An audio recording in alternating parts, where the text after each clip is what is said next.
বর্তমানে সোশ্যাল মিডিয়ায় ঝড় তুলেছে হাসনাতের একটি বক্তব্য। হঠাৎ করে তার এই মন্তব্য ঘিরে শুরু হয়েছে তুমুল আলোচনা এবং বিতর্ক।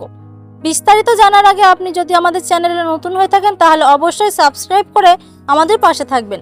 হাসনাত বলেন, জান্নাতুল সুমাইয়া হিমির গ্রেফতার হওয়ার বিষয়টি নিয়ে তিনি মনে করেন এ ধরনের ঘটনায় শাস্তির ব্যবস্থা থাকা উচিত। তার মতে কিছু কন্টেন্ট এবং নাটক সমাজে নেতিবাচক প্রভাব ফেলেছে, যা তরুণ প্রজন্মের জন্য ক্ষতিকর হয়ে উঠেছে।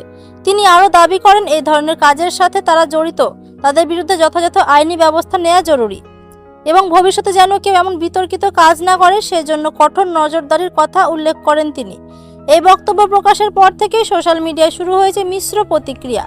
একদিকে অনেকে হাসনাতের বক্তব্যকে সমর্থন করেছেন এবং বলেছেন সমাজের ভালোর জন্য কিছু নিয়ন্ত্রণ দরকার। অন্যদিকে অনেকে বলেছেন বিষয়টি আরও গভীরভাবে তদন্ত করে তারপর সিদ্ধান্ত নেওয়া উচিত। এখন প্রশ্ন হচ্ছে, এই বিতর্ক কোথায় গিয়ে থামবে?